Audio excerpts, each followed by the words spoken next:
You know the role of the Muslim women when it comes to the Ummah? Someone described it or gave it a very beautiful comparison. It's like the role of the archers in the Battle of Uhud. They were not in the forefront, they were not in the thick of the action, but they had the most important position. They guarded the army, and if they moved, the whole army would be uncovered and the whole army would be defeated. So you're the silent heroes. You're the ones doing all the great work. You're the backbone and the structure. You're the ones who teach the children and teach the Muslim men courage and honesty and truthfulness and patience and perseverance and kindness and confidence in themselves. You're the one who will do that, not your babysitter, and not the nursery school who will only teach them to sing nursery rhymes. You're the one who will teach them that. And we're not saying, again, we're not saying don't work. We're saying you are like the archers. The archers, when they left out trying to get the spoils, the army was uncovered and it was defeated. But same thing, when you leave this most important position to go out for the spoils, to go out for the extra paycheck or something like that, you leave the army, you leave the Ummah uncovered. Prophet ﷺ said to the Muslim women, take care of your home, for that is your jihad. That means it's a very important position, and it's more important than the extra paycheck and more important than so many other things. The extra paycheck and the wealth you get from that can't compare the reward you'll get if your son becomes a great scholar of Islam, or if your daughter learns her religion and teaches it to other women. And you know the story of Imam Malik rahimahullah. When he was a young boy, you know what he wanted to be when he grew up? Yes? He wanted to become a singer. And who is the one who changed his mind about that? It was his mother. She changed his mind. And she was the one who encouraged him to not become a singer. And she started to encourage him to want to study the religion. And the things that she would do, he was a young boy, she would dress him up like a young scholar. And she would put a turban on him and dress him up like a young scholar, this young boy. And sometimes she would walk with him to the masjid because he was too young to go to Fajr by himself in the dark. And she would tell him, go to Rabi'at al-Ra'i, this great scholar of Medina, and learn from his manners and learn from his knowledge. And she encouraged him to do that. The way she dressed him up as a small scholar or an imam, just the same way now we dress up our children as policemen and as firefighters, and we make them love these occupations. How many people, and I just still would love to see the day when, after the Jum'ah khutbah, some father will bring his child and put him up on the minbar and say, you see, yalla, you're the imam, yalla, speak to the people.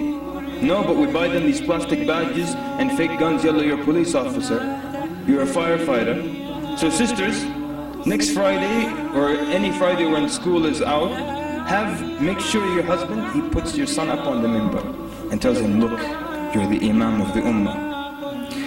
Imam Ahmad rahimahullah, his father had passed away, and so his mother raised him. One man used to say about Imam Ahmad, he says, كنت أرى أحمد بن حنبل يحيي الليل وهو غلام. I used to see Ahmad ibn Hanbal pray the night, stand the night in prayer while he was a young boy. Where do you think he learned that from? It was from his mother. And the excellent relationship is very famous, the excellent relationship he had with his mother and how obedient he was to his mother. Ibn Hajar rahimahullah, his mother didn't encourage him to knowledge. It was said that his older sister was well versed in language and poetry. She was the one who got him interested in knowledge. Ibn al-Jawzi, another great scholar of Islam rahimahullah, his aunt was the one who got him interested and the one who took him to learn from the muhaddithin. Rabi'at al-Ra'i, this teacher of Imam Malik that we mentioned earlier, his mother spent thousands of dinars that her husband left her. She spent it on educating her son, who became a great scholar in the Masjid al-Nabawi in Medina. And Imam Ahmad ibn Hanbal, is mentioned that he had over 400 teachers. He studied with over 400 scholars during his travels, but amongst them were women scholars. Imam Malik had his daughter Layla, who used to memorize the book Al-Muwatta, and she memorized it so well that if one of the students made a mistake and the Imam didn't catch the mistake, she would knock on the door because she would be listening. Then the Imam would ask him to repeat himself. He would pay attention that someone made a mistake. The daughter of the great scholar Sa'id ibn Musayyib, when She got married, her husband got dressed to go to the halaqah. She said, where are you going? He said, to the halaqah of Sa'id. She said, sit down, I'll tell you what Sa'id says. That's the amount of knowledge that she had. But we don't even need to go that far. What if we start right at the beginning with Khadija radiallahu anha? I mean, if anyone wants to underestimate the role of women in building this ummah and in creating scholars and in creating warriors, just look at the role of Khadija radiallahu anha. And where would Islam be and where would the Meccan da'wah be without Khadija radiallahu anha?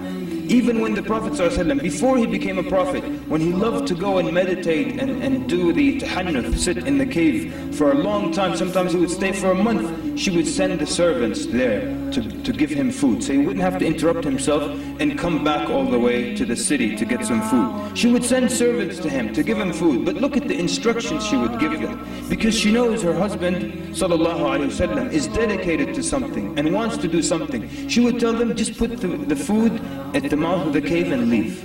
Don't walk in and distract and talk about the news and what's happening in the village. She would tell them that. Look at the attention to detail. Look at how when the Prophet ﷺ came back and he was afraid and he said, Zammiluni, Zammiluni, cover me. She covered the Prophet ﷺ. And she waited until he calmed down, then she asked him what happened. And if this were to happen, and the woman is not wise, you come in, there's a calamity, you say, cover me. She said, what for? What happened? Cover me, what happened? No, you won't cover you until you tell me what's going on. Now you have two calamities instead of one. Look at her analysis when the Prophet ﷺ explained to her what happened. She immediately saw, this can't be from the shaitan, it can't be from the jinn. She analyzed it quickly, that you are the Prophet of Allah. Why? Because of the goodness of the Prophet ﷺ. And then she takes him to Waraq ibn Nawfal, who confirms what she's saying. Look at how she supported the Prophet ﷺ financially. How she suffered alongside the Prophet ﷺ. Where would the early da'wah be if the Prophet ﷺ had a wife that nagged him? Where would it be? Where would the da'wah be if she would tell him, you don't spend time with me, stay home with us, let's talk, let's have a candlelight dinner tonight or something like that.